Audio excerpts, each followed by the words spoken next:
Here's the best dividend stock for November 2018. The stock I chose for November 2018 is called Landmark Infrastructure Partners. They're a small cap, around 370 million.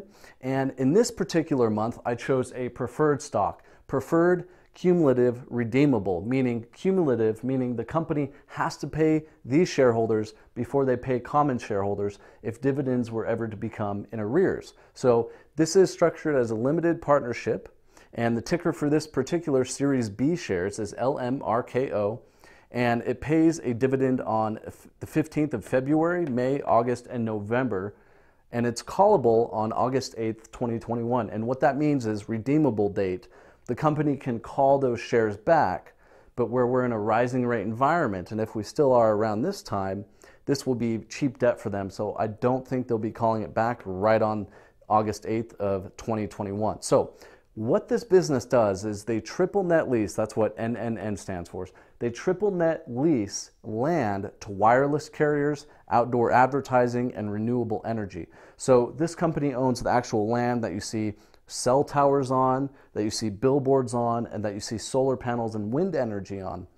What I like about them is their proven ability to grow. So here we have in fourth quarter 2014, they had 1.6 million in revenue. And here we are at the end of second quarter, what they have out this year, second quarter 2018, 16.8 million in revenue. That's an increase in revenue over almost 4 years of almost 1,000%. So I really like that. And what's interesting is people say, well, that's a lot of growth. How much more can they grow? Well, currently Landmark only owns about 1% of the entire market. So there's a lot of growth left. Now, let's look at the same thing. Fourth quarter 2014, they had 701 assets, pieces of land. And at the end of second quarter 2018, they had 2,415. That's an increase of almost 250%. So again, proven way of growing there. Now, what I really like about their current portfolio is they have a 96% occupancy rating. So that's really, really good. And 99% historically, leases have been renewed. And I really want to touch on this for a moment here.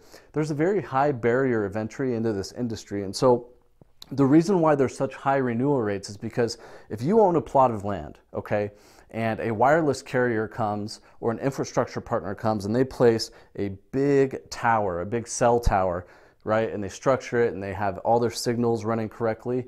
At the end of a 10 or 15 or 20-year lease, it's very doubtful that they're going to spend the tens of thousands, possibly hundreds of thousands of dollars to move that cell tower somewhere.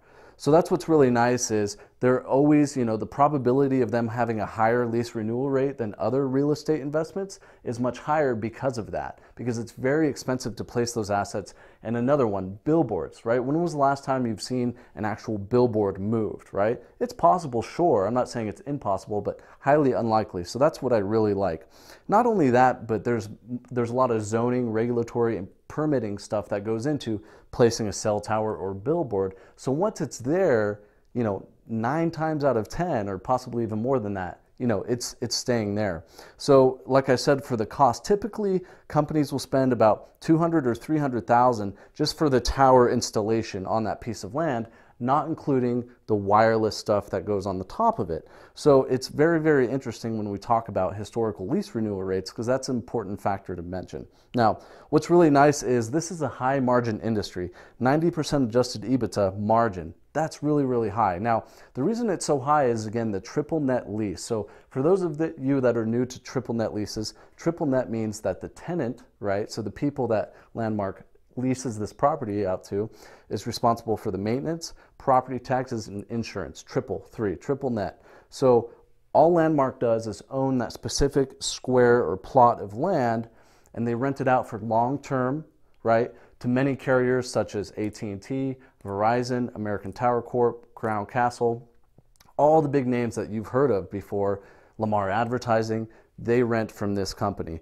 Now, what I really like is no single tenant, right? No single tenant is more than 11% of revenue. So they're very, very diversified. And again, Crown Castle, American Tower, T-Mobile, Sprint, Verizon, all the big guys use this company. So what you see on the screen here is a breakdown of how it works. So Landmark Infrastructure Partner owns the actual land. Then you have a tower owner come in and install a tower, and then that tower owner rents out to the wireless carriers, and the wireless carriers pay the tower owner rent, and the tower owner pays Landmark Infrastructure. Now, that's how it can work, or the cell companies can own the tower themselves and pay Landmark directly. Just depends, every case is a little bit different. That's how a cell tower works, and as you can see, here's how a billboard and here's how the solar panels work as well. So again, this is simply just owning the land that these critical communication or advertising assets or renewable energy assets sit and generate their services and their revenue from. So again, I really like this because it's defensive in nature, high barrier to entry, high margin, and this company has a specific and proven growth plan. They simply go around and they acquire from individual owners. It's a very fragmented market. So they're not so much going out and trying to zone and get permits for new land. They're just simply snatching up, you know, 1 or 2 plots at a time from individual owners to add to their portfolio, their rapidly growing portfolio. So with that being said, I really like the yield. Currently, if you were to buy this in the market, you'd get about 8%. And usually for the most part, all preferred stocks are issued at $25 a share. Some are 50, some are 100, but for the most part, it's $25 a share. So right now, I believe it's a little bit less than $25 a share. They fluctuate slightly. So those that purchase it in the market around the time of this video will essentially get about 8% yield. And again, that's good until about August 8th of 2021 when they are redeemable. But again, I doubt they'll redeem them at that point in time. They could, you never know. But until then, this is a good solid almost 3 years of solid 8% yield. I really like preferred stock. This is right for me. Of course, you have to gauge it with your own portfolio, but I love this for November 2018. This is my dividend pick. If you like videos like this, definitely check out the other videos on my channel. I also want to give a shout out to my existing subscribers. Thank you so much. My channel has experienced a lot of growth. I really appreciate the growth within our community. So with that being said, that's my choice for November 2018.